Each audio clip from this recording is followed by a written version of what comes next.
फिरोजाबाद के डॉक्टर की मुंबई में मौत, पिता का दावा कि जहर देकर हुई हत्या। फेसबुक पर दोस्ती के बाद की थी शादी, फेसबुक लव स्टोरी आई सामने।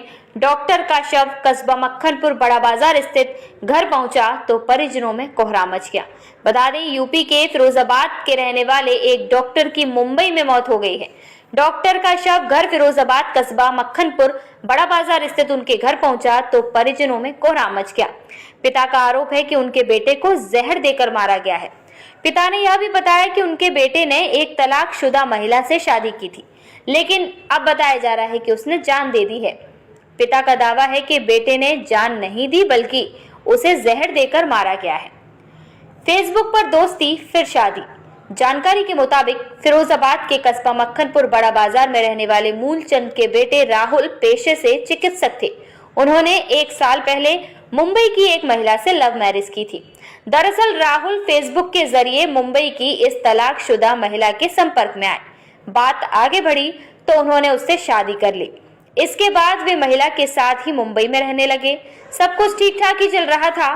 पत्नी ने कहा कि अब किसी से रिश्ता नहीं। पिता ने बताया कि 27 मार्च को उनके पास खबर आई कि राहुल ने खुदकुशी कर ली। राहुल के पिता मूलचंद जब मुंबई पहुंचे तो अस्पताल में उनके बेटे का शव पड़ा था। शव के पास कोई नहीं था, यहाँ तक कि उसकी पत्नी भी उसके पास नहीं थी। पिता ने फोन करके सभी को बुलाया। पिता मूलचंद ने बताया कि राहुल की पत्नी से कहा कि वह बेटे के अंतिम संस्कार में गांव चलकर शामिल हो जाए, लेकिन उसकी पत्नी यहाँ आने के लिए तैयार नहीं हुई। उसने तो यहाँ तक कह दिया कि उसका रिश्ता सिर्फ राहुल के साथ था, अब उसके बाद किसी से कोई रिश्ता नहीं है। इस बात से पिता मूलचंद आहत हैं। पिता ने कहा कि उनके बेटे ने आत्महत्या नहीं की है बल्कि उसे जहर दिया गया है।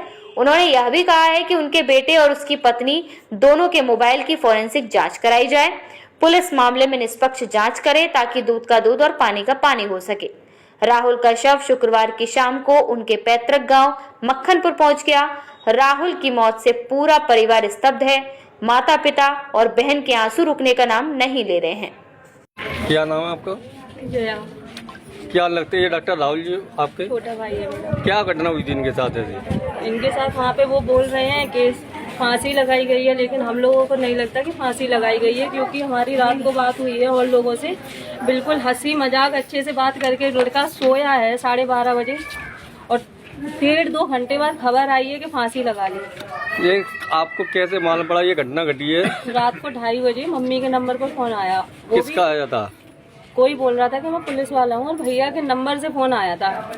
अच्छा, ये कब बॉम्बे से कब गए थे ये घर से मक्खनपुर से?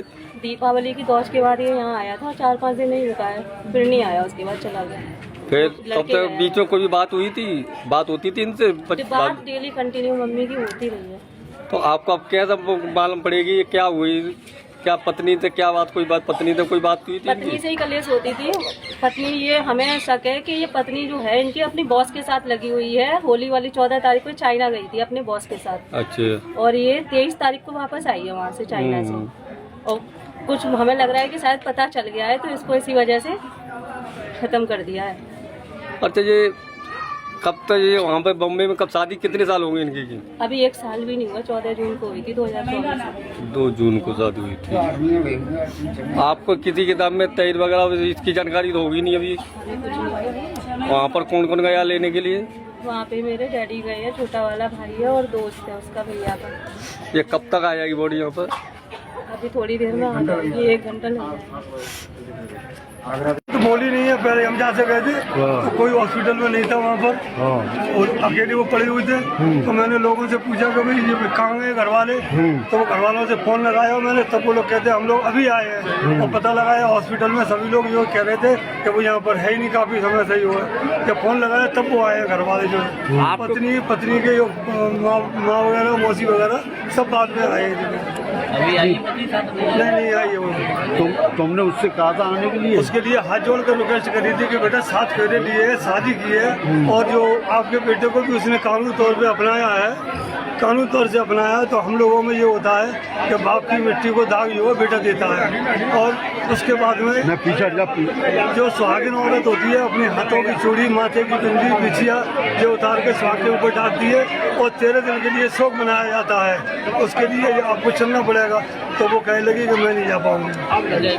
आपको कैसे खबर मालूम पड़ी थी, ऐसे क्या घटना हुई थी? मुझे जो 2:45 बजे जो हॉस्पिटल से फोन आया कि वो आपका जो बेटा राहुल है। मैंने कहा हाँ। कि बॉम्बे रहता है। मैंने कहा जी। कि उसका जो है फांसी लगा ली है। मैंने कहा नहीं हो सकता, वो कायल नहीं है, मैं दिलेर है, वो लोगों को हंसाता है, लोगों को मनाता है। तो मैंने कहा ऐसा काम नहीं कर सकता। मैंने दिखाओ वीडियो कॉल पे। कि वीडियो कॉल नहीं दिखा सकते हम। मैंने क्यों नहीं दिखा सकते? हो सकता है कि आप फरेब कह रहे हो। तो वो थाने के पुलिस वाले जो दरोगा जी थे मांग भरे, तो उनने फ़ोन किया तो उनने फ़ोन पे बताया कि आपके लड़के ने फांसी लगा ली है। तो उनसे भी मैंने यही शब्द कहा था कि लड़का फांसी नहीं लगा सकता है। तो पोस्टमार्टम रिपोर्ट तो मिल गई आपको? पोस्टमार्टम रिपोर्ट मिली है। पुलिस और हॉस्पिटल के जितने भी कार्यकर्ता थे वो उनके ही पक्ष में बात कर रहे थे।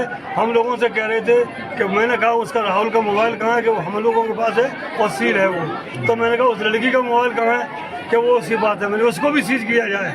क्योंकि 12:25 पे राहुल के दोस्त जो है सुशील कुमार जो है नवादा के रहने वाले, उनने बताया कि मेरे पास मैं करौली रास्ते में जा रहा था। तो 12:25 पे वीडियो कॉल करिए। उस वीडियो कॉल में राहुल ने एक प्लेट में रसगुल्ले दिखाए और जब रसगुल्ले खिला रहा है अपनी पत्नी को, तो वो पत्नी कहती है कि मैंने ये रसगुल्ले आपके लिए बनाए हैं, आप खाओ। तो उसने कहा नहीं आप तो खाओ। नहीं मैं नहीं खाऊंगी, ये आपके लिए है। उसके बाद में उसकी वीडियो कॉल कट गई है और उस 2:45 बजे मेरे पास खबर आई है तो उसने फांसी लगा दी। पीएम रिपोर्ट मिली आपको? पीएम रिपोर्ट मिली है, लेकिन पीओ रिपोर्ट में खाली ये दिखाया गया है कि फांसी लगाई है लड़के। आप क्या मानते थे? मर्डर मानते, क्या मानते हैं आप? मैं मर्डर मान रहा हूँ, दफा 3 से 2। तो आपने कोई वहाँ वो तो कार्रवाई तो वहाँ की नहीं होगी, अब करोगे? अब कार्रवाई की जाएगी क्योंकि उन्होंने ये कहा कि जितनी रिपोर्ट उनकी है वो लैब पे जा रही है और लैब पे आने के बाद में 3-4 दिन बाद आपको जो रिपोर्ट मिलेगी ओरिजिनल, उसी समय आपको जो है मोबाइल दिया जाएगा। मैंने कहा इसके जो ओरिजिनल डॉक्यूमेंट्स हैं वो डॉक्यूमेंट दे दो, उसके कपड़े दे दो। कह रहे कि अभी कुछ नहीं मिलेगा, उसके बाद ही मिलेगा। तो मैंने उनसे रिक्वेस्ट किया था दरोगा जी से, मैंने कहा वो जगह दिखा दो मुझे जहाँ ये लटका हुआ था, मुझे सीसी कैमरा दिखा दो कि जहाँ से ये अंदर एंट्री करते हैं। इन 2 के अलावा ये तीसरा अगर कोई व्यक्ति है तो मेरा शक है पक्का। अगर वो औरत अभी 8 महीने हुए हैं शादी हुए, उसका कहने का मतलब ये है कि मैं और मेरा बेटा इधर लेटा हुआ था और ये बाहर लेटे हुए थे, इन्हें फांसी लगाई। कोई ज़्यादा दूरी नहीं है, एक ही कमरे है, तो फांसी लगाएगा तो ऐसे मालूम नहीं पड़ेगी। आपको कोई जानबूझ के हुआ है। आपने कोई प्रूफ नहीं दिखाया उनका? कोई फांसी का कोई प्रूफ नहीं बताया उन्होंने? हाँ, कोई प्रूफ नहीं दिखाया। गले में जो फांसी होनी चाहिए तो वो फंदा यहाँ पर काला काला निशान दिखाया गया है। और फांसी लगने का मेन कारण है, मेरे बेटा भी जो करता था काम, तो उसमें जीभ निकलना है, आंखों को बाहर आना है, गर्दन को लंबा होना है, टॉयलेट को आना है या लेटरिन आना है। पीएम रिपोर्ट मिली है? पीएम रिपोर्ट मिली है, पीओपी वाली। हाँ, जो पोस्टमार्टम पीएम रिपोर्ट में उन्होंने हैंगिंग दिखाई है। हैंगिंग दिखाई है खाली का। चलो बस ठीक है, अब आगे की कार्रवाई करो, जो सब बाद में पूछें।